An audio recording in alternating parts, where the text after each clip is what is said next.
आज की वीडियो में बताएंगे कि यूरोप के मुल्कों में खर्चा कितना है, कमाई कितनी है, नए पाकिस्तानी जब जाते हैं तो उनको क्या काम करना पड़ता है, असाइलम कैसे करते हैं और फिर असाइलम किन लोगों का अप्रूव होता है और किन लोगों का रिजेक्ट हो जाता है। बड़ी इंफॉर्मेशन वाली वीडियो है, इसलिए वीडियो को ध्यान से एंड तक देखिएगा। आज हम कोई ऐसी बात नहीं करेंगे जी फलां जगह पाकिस्तानी पकड़ा गया, फलां को सजा हो गई, फलां जगह डिपोर्ट हो गया, ऐसा कुछ नहीं है।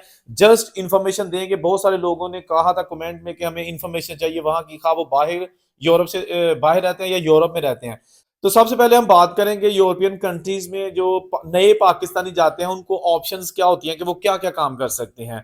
देखिए फ्रांस की अगर बात करें तो वहां पर जो नया पाकिस्तानी या कोई भी नया बंदा जो देसी कम्युनिटी से उसका ताल्लुक है वो जाता है तो उसको ज्यादातर काम मिलता है घरों को रंग करने का, या घरों के अंदर जो नए घर बन रहे होते हैं या जो ऑलरेडी घर बने होते हैं उनको जो रेनोवेट करते हैं तो उनके अंदर फर्श डालना होता है, या फिर वहां पे सीमेंट का फर्श डाल के उसके ऊपर कुछ दिनों बाद जो प्लास्टिक की शीट बिछानी होती है या पार्के लगाने होते हैं, लकड़ी के पीसेस होते हैं, या फिर वहां पर जो भी उस मालिक की रिक्वायरमेंट होती है उसके मुताबिक फर्श कंप्लीट करना होता है। एक तो ये काम हमारे पाकिस्तानी वहां पे छाए हुए हैं। दूसरा घरों को रंग करना, दरवाजों को रंग करना जैसे कि रंग का काम होता है, ये भी हमारे पाकिस्तानी माशाल्लाह वहां पे छाए हुए हैं। पतरून है यानी कि ठेकेदार है, वहां पे उनके पास ठेके होते हैं।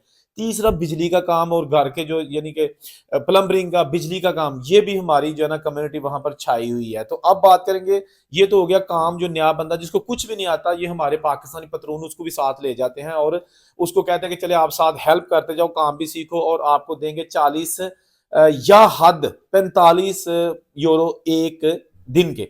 ठीक हो गया। तो ये तकरीबन 20-21 दिन आपको महीने में ये जॉब मिल जाती है। तो आप बाकी हिसाब कर लें कि अगर 20-21 या 22 दिन आपको ये जॉब मिलती है तो 40 या 45 के हिसाब से आपके कितने पैसे बनते हैं।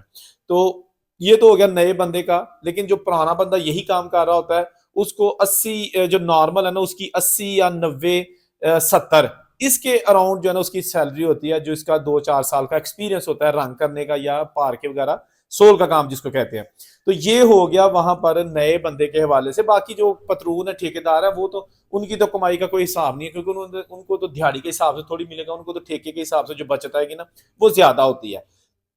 ये जो आप देखते हैं ना कि हमारे पाकिस्तान में जब बाहर से आते हैं कहते हैं जी बंदा बाहरों आया तो ना पैसे बड़े सुटे ने बहुत बड़ी कोठी पाई है, ये वहां आम जो मजदूर क्लास है ये उनके नहीं होते। ये वो लोग होते हैं जो वहां ठेकेदार होते हैं। ठीक है, ये चीज मैं क्लियर करना चाहता हूँ जो पाकिस्तान में लोग। अच्छा, अगर बात करें इटली की, तो इटली जो है ना इस वक्त बहुत ज्यादा पाकिस्तानी वहां पे मौजूद है माशाल्लाह, वो भी बहुत सेट है।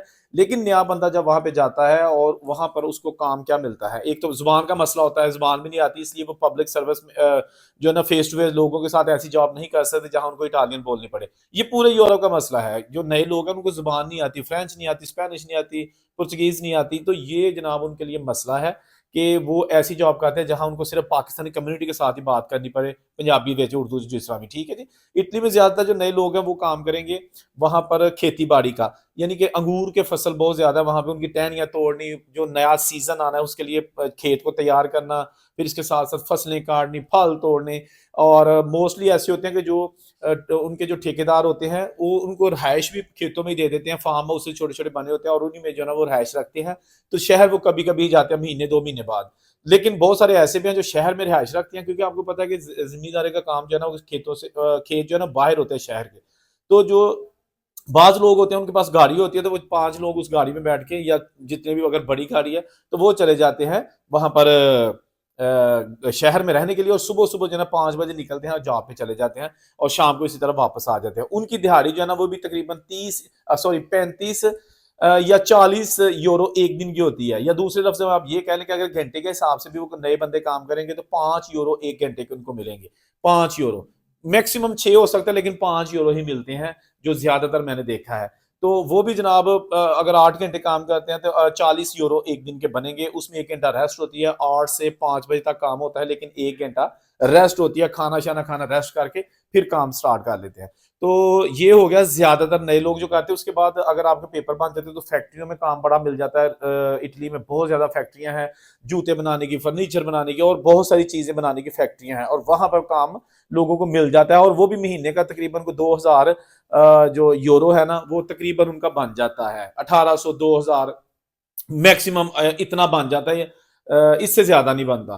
तो इसके साथ साथ लोग रेस्टोरेंट में काम करते हैं, किचन का काम कर लेते हैं। खैर जो रेस्टोरेंट का काम है ना, ये पूरे यूरोप में चलता है, या आप स्विट्जरलैंड में चले जाए, जर्मनी में चले जाए, स्पेन में चले जाए, रेस्टोरेंट का काम मिलता है। स्टार्ट आपको जो है ना वो कम से कम 1200 यूरो से स्टार्ट करेंगे, महीने के 1200 यूरो देंगे इटली में। और ये जनाब वक्त के साथ साथ बढ़ते भी जाएंगे। काम सीखें, वहां पर सिर्फ बर्तन धोने या सब्जियां काटने पर फोकस ना करें, शेफ के साथ बना के रखें और उससे काम सीखें कुकिंग का। या खास तौर पे तंदूर का काम बहुत ज्यादा है पूरी दुनिया में, जो देसी रेस्टोरेंट है तंदूर के शेफ बहुत कम है। यानी तंदूर का काम सिर्फ ये नहीं कि आपने नान कुलचे या रोटियां ही लगानी है, तंदूर के अंदर चरगे बनते हैं और इसके साथ साथ टिक्के बनते हैं। जो बड़ी सी सीख होती है उसके ऊपर चढ़ा के ना, तो वो तंदूर के अंदर पकाए जाते हैं, चिकन के पीसेज हो गए या कबाब हो गए। तो ये तंदूर का काफी काम है, ये भी आपको अगर आए तो बहुत अच्छी बात है, जॉब आसानी से मिल जाती है। शेफ अगर आप काम आ गया आपको, तो आपको 2000 जो है ना वो कम से कम 2000 यूरो जो है ना आपकी सैलरी होगी। 2500 हो सकती है, 2800 हो सकती है, लेकिन वो तजर्बे के बाद, अगर आप बहुत अच्छे शेफ हैं और बहुत ज्यादा तजर्बा है, लेकिन 2000 कम से कम 1800 2000 तो आपको मस्ट मिल जाएगी। अच्छा, ये एक चीज मैं आपको बता दूं कि अगर कोई बहुत ही हरामी किस्म का आपका मालिक है और वो आप बेशक आपके पास जितना मर्जी तजर्बा है, फिर भी अगर आपको 1000 1200 दे रहा है, तो फिर इसमें ये मेरा कसूर नहीं है, वो हरामी बंदे का कसूर है जो आपका रिजक आपको देने की बजाय खुद खा रहा है और आपको बस थोड़े पैसे दे रहा है कि बस करने मैं और बंदा लाभ लेना। ऐसे भी लोग हैं। तो ये जो जॉब्स हैं, ये जो काम है ना, ये वहां पर आपको वहां पे मिल जाते हैं। जो लोग ढंकी लगा के वहां पे जाते हैं, उनके लिए प्रॉब्लम ये होती है कि एक तो वो लोग प्रेशर में होते हैं कि वो जिस सफर से गुजर के आए होते हैं, उसके बाद उन्होंने असाइलम किया होता है, उनको आए रोज जो है ना वो असाइलम वाले बुला लेते हैं इंटरव्यू के लिए या कोई इन्फॉर्मेशन के लिए। महीने में एक दो बार तो कम से कम उनकी जो है ना अपॉइंटमेंट होती है और वहाँ वहाँ पे जाते रहते हैं हाजिरी लगवाने के लिए। लेकिन उनको जो ना असाइलम है ना, आजकल जो अभी मैं जनवरी 2026 में ये वीडियो बना रहा हूँ, असाइलम के हवाले से अगर बात की जाए तो पाकिस्तानी का असाइलम रिजेक्ट हो रहे हैं। अगर एक महीने में फॉर एग्जांपल फ्रांस में 1000 पाकिस्तानी असाइलम अप्लाई करता है, तो 1000 में से हो सकता है एक या दो के मंजूर हो, बाकी सब के रिजेक्ट हो जाते हैं। जी हाँ, ये बिल्कुल मैं आपको सही बता रहा हूँ। इटली में भी ऐसे ही है, और बाहर के मुल्कों में हर आने वाला दिन बहुत सख्ती है। अगर आपके जहन में यह है कि आप यहाँ से विजिट वीजे पर बाहर जाएंगे और वहां जाके असाइलम कर लेंगे और पेपर मान जाएंगे, ऐसा बिल्कुल नहीं है। वो देखते हैं कि आजकल जो पाकिस्तान से लोग आ रहे हैं, इनको अपने मुल्क में कोई खतरा नहीं है, ये यहाँ आगे झूठ बोलते हैं रहने के लिए, पेपर लेने के लिए झूठ बोलते हैं, जबकि इनको हम पेपर नहीं देंगे। हाँ, कुछ केसेस ऐसे होते हैं कि जिनमें बहुत ज्यादा सदाकत होती है, ये केस इतना मजबूत होता है कि उनको जो है ना वो 5 साल का या 10 साल का टीआरसी कार्ड मिल जाता है। लेकिन अब ऐसा मुश्किल हो गया, नामुमकिन तो नहीं है, मुमकिन है लेकिन मुश्किल हो गया है। तो उसके बाद अपील होती है, अपील आप करते हैं, फिर अपील भी अगर रिजेक्ट हो जाए तो फिर आप आहिस्ता आहिस्ता जो है ना वो डिपोर्ट होने की तरफ जाते हैं। लेकिन फिर लोग छुप के काम करना शुरू कर देते हैं कि जनाब असी इस नहीं जाना, जावांगे तो मार के जावांगे, इंज नहीं जाना। उसके बाद फिर प्रॉब्लम स्टार्ट हो जाती है, आपका जो वजीफा वो बंद हो जाता है, जो आपको पैसे मिलते हैं वो बंद हो जाते हैं, जो आपको घर मिला होता है वो वापस ले लेते हैं। और जहां आप जाते हैं, आप पुलिस वाले को जहां भी देखते हैं डर जाते हैं कि यार बंदे ने जो कागज पहुंच रहे तो मैंने इन्हें फाड़ लेना है। यानी अब आपका मुश्किल का जो है ना वो टाइम स्टार्ट हो गया है, अगर आपकी अजील खत्म हो गई है तो ये जो चीजें हैं ये मैंने जल्दी जल्दी बताने की कोशिश की है। वीडियो तो 1 घंटे की भी बन सकती है, 2 घंटे की भी बन सकती है, लेकिन फिर आप लोग कहते हैं भाजी वीडियो एडी लंबी बना छड़ी है। अच्छा, ये सिर्फ जस्ट मैंने आपको ये बताया है कि वहां पर नया बंदा काम कितना कर सकता है, कौन कौन सी जॉब मिल सकती है, पैसे कितने मिलते हैं।